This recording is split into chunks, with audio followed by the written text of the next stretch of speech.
समाचारों पर बने रहे हमारे साथ। धन्यवाद। प्रधानी की रंजिश में नवनिर्वाचित प्रधान की सरेआम गोली मारकर हत्या। बरेली के थाना कैंट के 11 ब्लॉक के परगवा ग्राम के नवनिर्वाचित प्रधान हाफिज हाथ रजवी की गोली मारकर हत्या कर दी गई। स्थानीय लोगों के मुताबिक प्रधानी रंजिश के चलते की गई हत्या। प्रधान अपनी पत्नी के साथ दवा लेकर वापस आ रहे थे। इस दौरान बाइक सवार 3 अज्ञात बदमाशों ने नवनिर्वाचित प्रधान पर ताबड़तोड़ फायरिंग शुरू कर दी और गोली मारकर उन्हें मौत के घाट उतार दिया।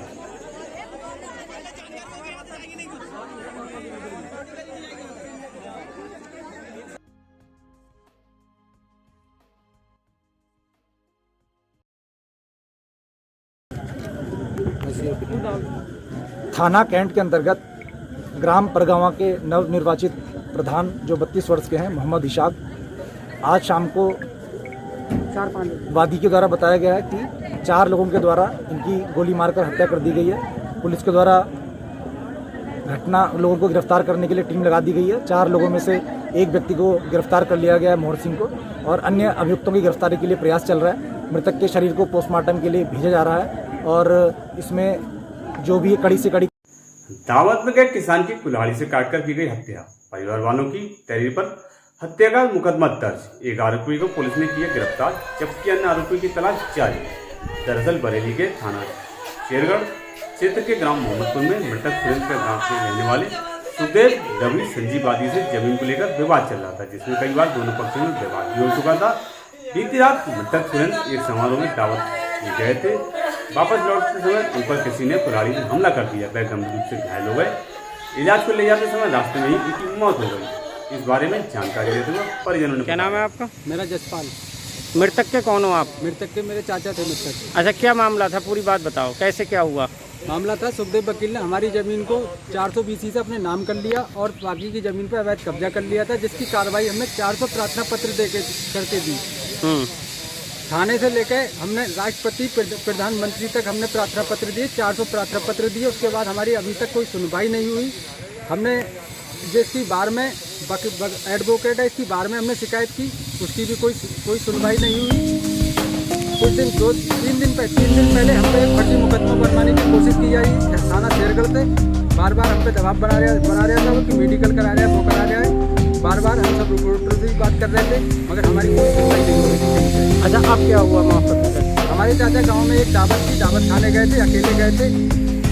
अकेले पाकर उन लोगों ने वहीं पर वो लोग आए हाथ में तलवार लेकर। सुखदेव वकील के हाथ में तलवार थी, संजीव के हाथ में कुल्हाड़ी थी, रवि के हाथ में लोहे की रॉड थी और उसके भतीजे में 8 लोग थे। सुखदेव वकील ने सबसे पहले मेरे चाचा के ऊपर तलवार मारी, तलवार से हाथ काट डाला। फिर रवि ने कुल्हाड़ी मारी मेरे चाचा के सर पे, सर फाड़ दिया। और संजीव वगैरह ने इनने रोटे और डंडे वगैरह मारे, जान से मार दिया।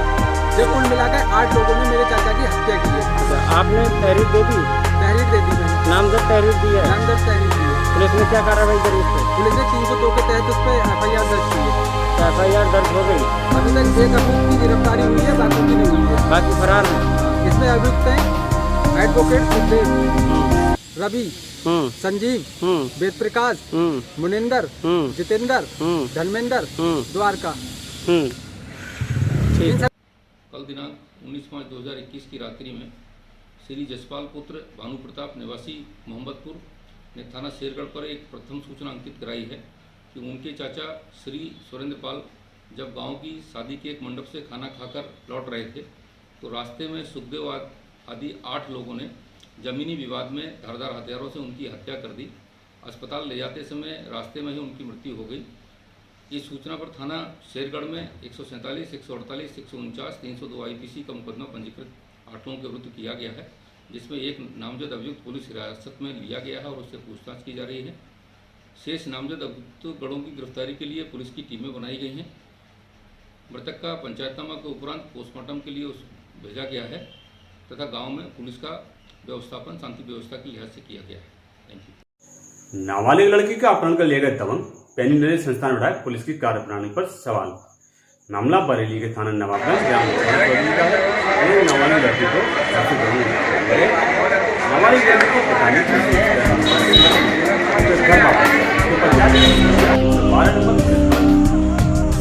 जानकारी देकर लड़की को थाने बैठा दिया। नाबालिग के पिता थाने अपनी बेटी को लेने पहुंचे तो लड़की के माता पिता के साथ जाने से इनकार कर दी, जिस पर पुलिस ने माता पिता को पकड़ दिया।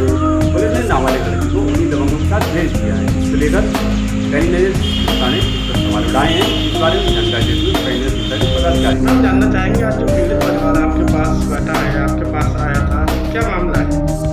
ये पीड़ित परिवार कई दिनों से मेरे पास आ रहे हैं।